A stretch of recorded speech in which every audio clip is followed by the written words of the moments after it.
Picture this. A street in your city, maybe one you walk down every day, suddenly transformed.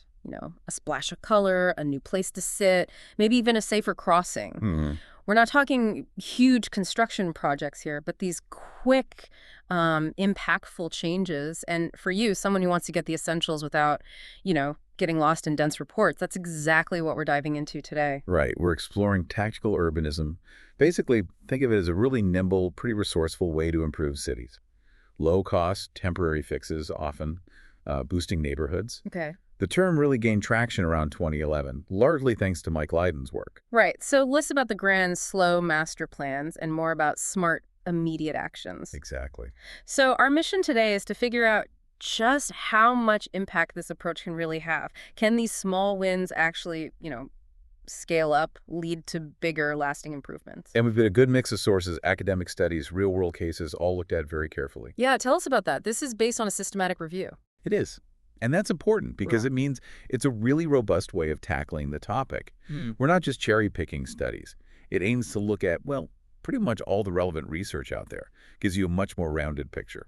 So a solid foundation for our chat, and hopefully we'll uncover some real aha moments for you, the listener, Yeah. like how these small temporary things can actually spark big lasting change, boost community spirit.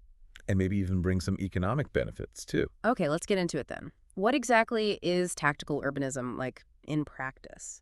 Well, at its heart, it's about using these small-scale, often temporary actions to get immediate benefits, but with an eye on long-term change, too. It's very flexible, adaptable, and crucially, it often involves the community directly, which is quite different from traditional top-down planning, right? That can sometimes feel a bit slow, maybe disconnected from what people actually need day to day. So if I've ever walked past a drab corner and thought, hey, a few planters and a bench would make this so much better, tactical urbanism might be about like a local group just doing that temporarily, seeing how it works. Precisely. Instead of waiting years for a fully funded park project.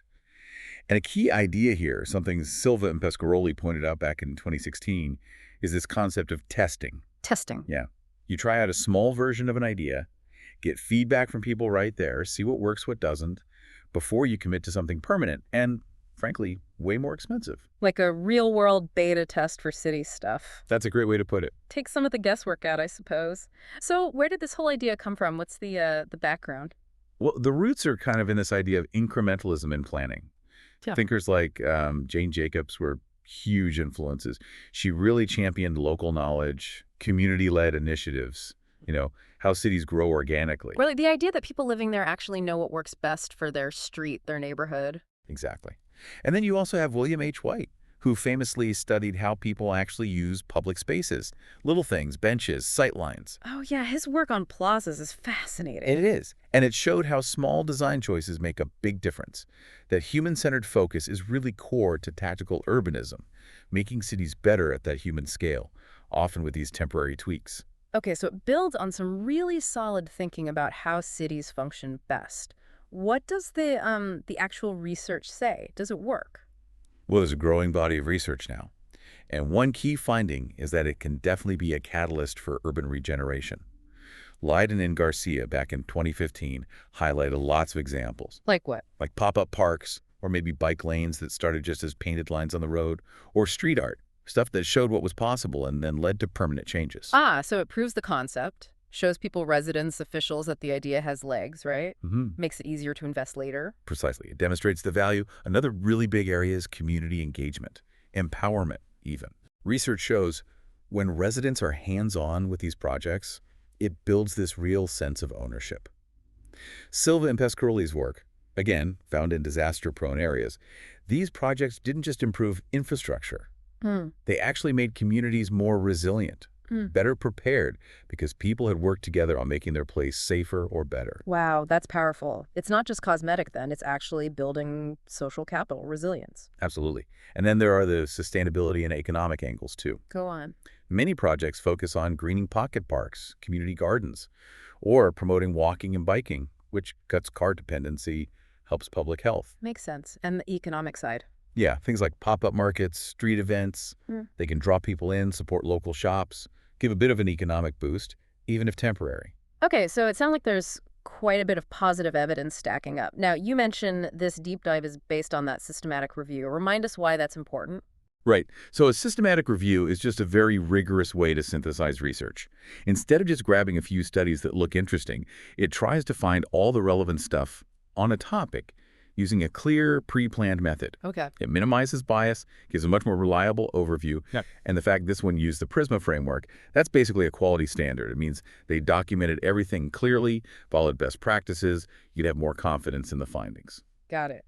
So not just an opinion piece, but a really thorough evidence check. How did they actually find the studies for this review? What was the process?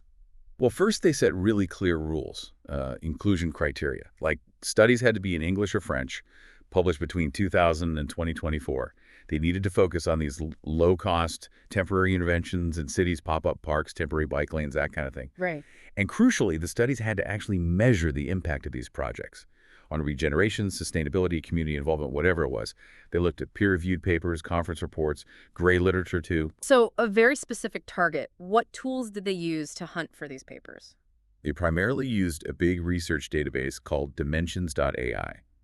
And they searched using specific keyword combinations, tactical urbanism plus urban regeneration or community engagement, also terms like temporary interventions, pop-ups, stuff like that. Trying to cast a wide net but stay focused? Exactly. How many did they find initially? Must have been a lot. Oh yeah, the first trawl brought back over 300 records. Wow. So then the real work started, filtering. They removed duplicates, then screened titles and abstracts.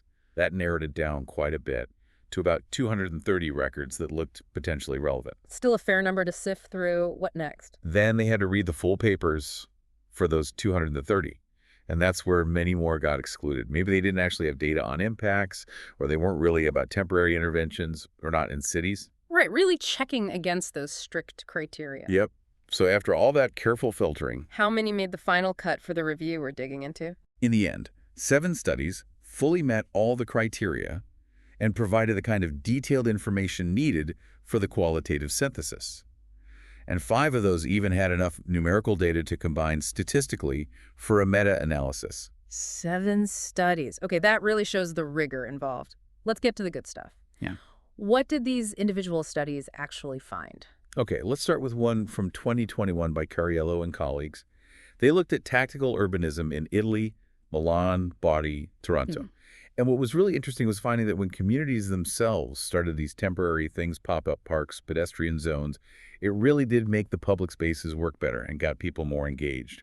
Often the city supported them later, but it started bottom up.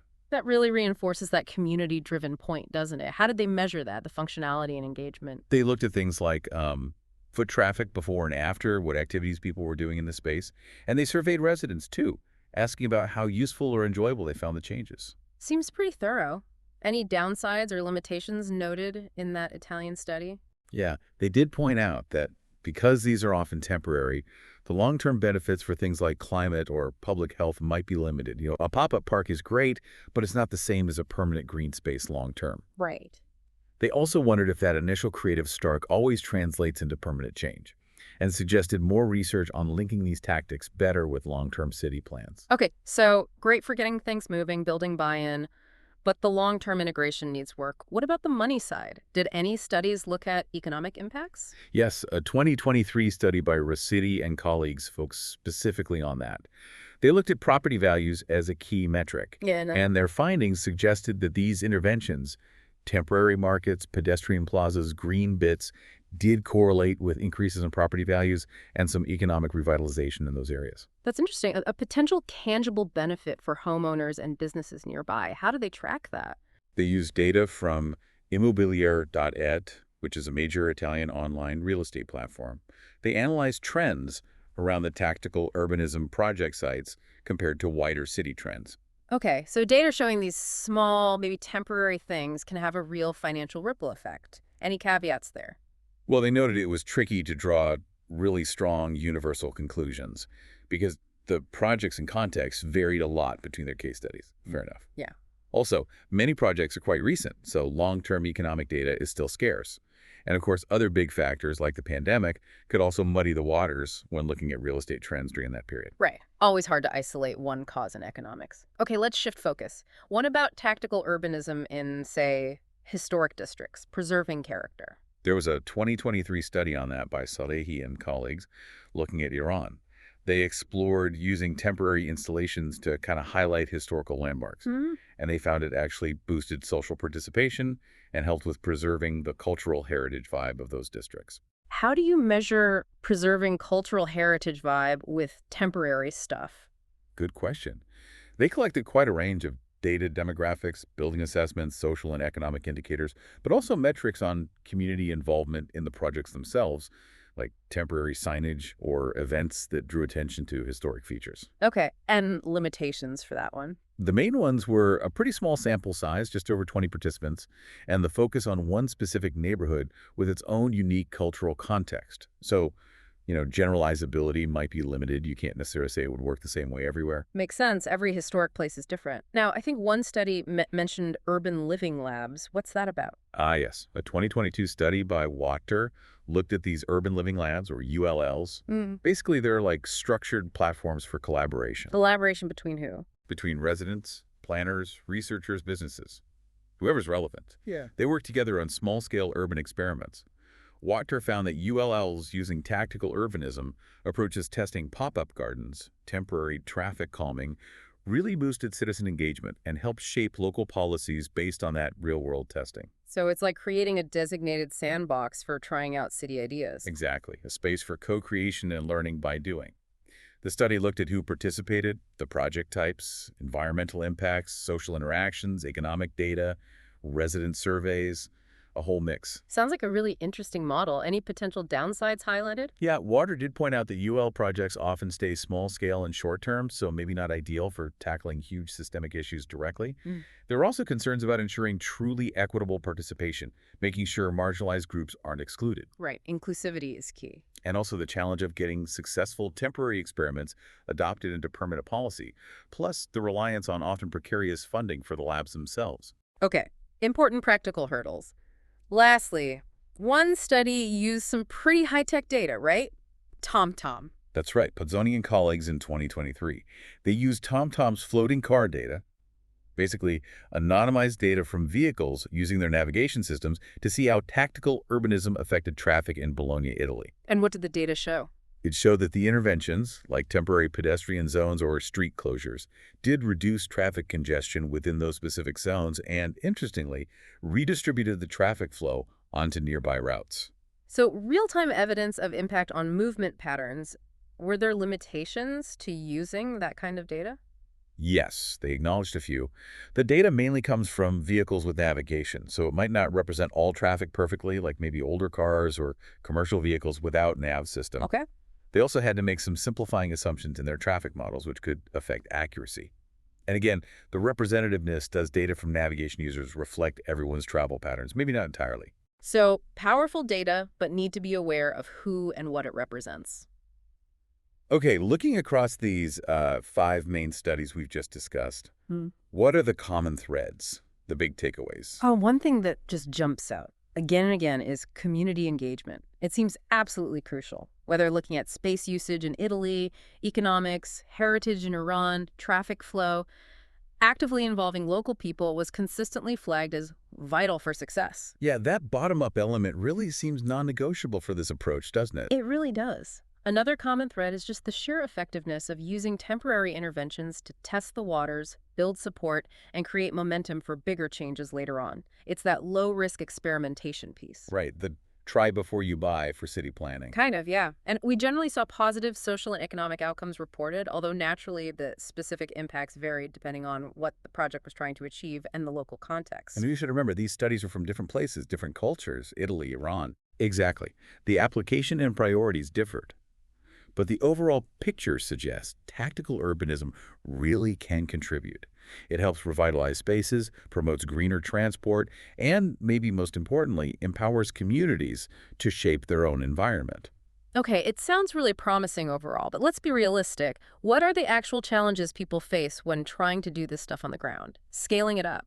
Oh, there are definitely challenges. Funding, even for low-cost projects, can be an issue. You still need money for materials, maybe some labor permits sometimes. Uh-huh. Navigating local rules and regulations can be surprisingly complex and slow. Getting that meaningful community participation takes real effort and skill you need to make sure it's truly inclusive. Right, not just the usual suspects showing up. Exactly. And planners themselves might need more training in facilitating that kind of engagement. And then there's that tricky transition we talked about, moving from a successful pop-up to something permanent. That can be a big hurdle. So, not always straightforward. Did the researchers offer any thoughts on the future, where this field needs to go? They did. For research, they highlighted needing more studies on how to scale these projects effectively, definitely more on the long-term impacts, and exploring how new tech and data can make tactical urbanism smarter. And for people actually doing the work, planners, community groups. For practice, the recommendations really doubled down on prioritizing that deep community involvement from day one. They also suggested, as I mentioned, training for planners and engagement skills, and importantly, cities looking at creating more flexible regulations that allow for this kind of experimentation. Making space for trying things out. Yeah, less rigid frameworks maybe. Okay, so bringing this all together then, what's the key insight, the main takeaway from our deep dive today? I think the core message is that tactical urbanism offers this really valuable, agile way to make positive changes in our cities. It recognizes that significant improvements can actually start small, driven by the community, using temporary, low-cost actions to test ideas and build momentum. It's powerful stuff. And for you listening, we really hope you now have a clearer sense of what tactical urbanism is, how it works, and its potential, all backed by some solid research. It's not just a buzzword. So maybe a final thought to leave you with. What small change, what little intervention in your neighborhood could be the spark that ignites something bigger? Perhaps it's time to look at the familiar spaces around you with a fresh tactical eye.